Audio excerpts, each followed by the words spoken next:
Hello everyone, my name is Ziamaro and welcome to Battlerite Sage. Today we're continuing our Battlerite Basics series with an interesting one, target focus.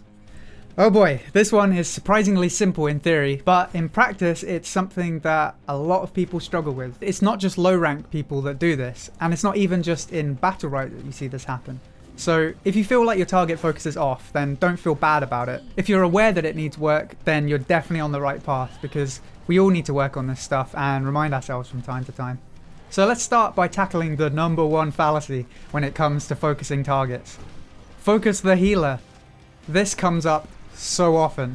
And this isn't something that just applies to this game. You see it everywhere. Because it seems logical at first. Kill their healer so they have no sustain, and then you're in a 3v2 and you'll beat them.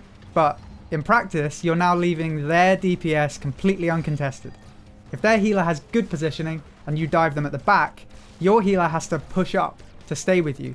So now your healer's wide open in the middle, while their healer's dodging shots behind walls. Meanwhile, their damage dealers are completely uncontested, and either they're peeling for their healer, or you're in a DPS race to see who can kill the other healer first. And in this particular scenario, the enemy team will win the race due to positioning. In reality, you want to make sure that everyone on the enemy team feels threatened. Target switching and even splitting the focus can be really strong.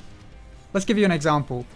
Healing output in this game is really low, so sometimes you can focus the healer at the start to force some cooldowns.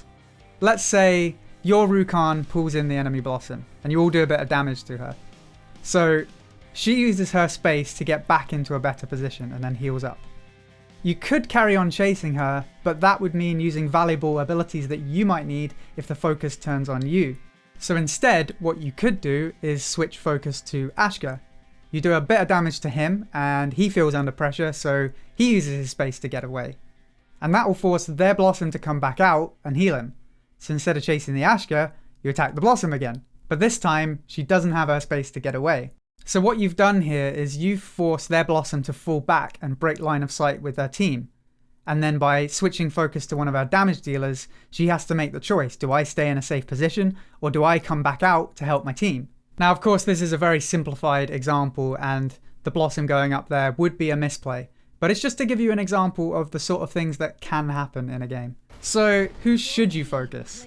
To be honest, anybody who makes themselves a target. Especially at lower ranks, you get characters like Raigon, Thorn, Rook, and other characters like that who do have a tendency to tunnel vision onto your healer.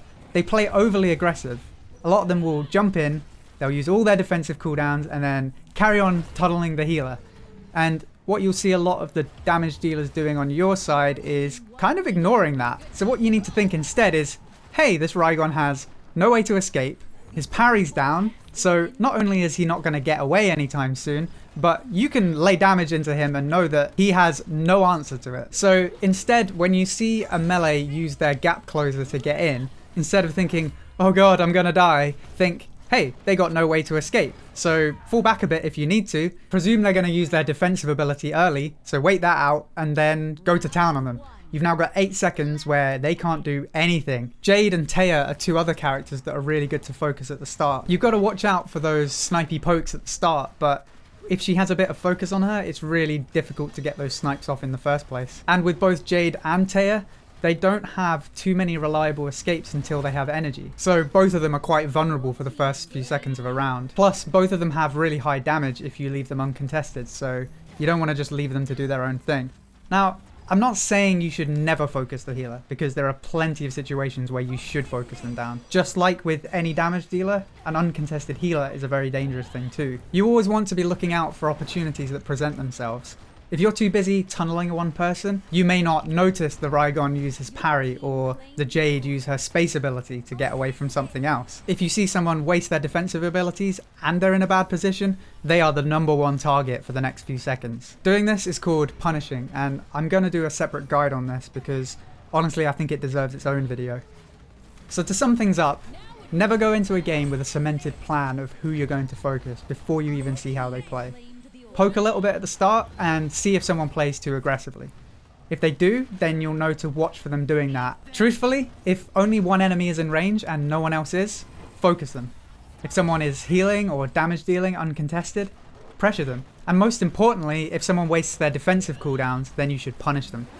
I hope you found this guide useful. I'll be continuing this series with how to punish mistakes, so look out for that in the next few days. Once I'm done with all the basics, I'm going to do a few videos of games in their entirety, and I'll go through with you step by step how to put all of this into practice. But in the meantime, just keep playing, keep learning, and more than anything else, remember to have fun. If you'd like to see more content like this, then please feel free to subscribe. Thanks for watching, and I'll see you next time.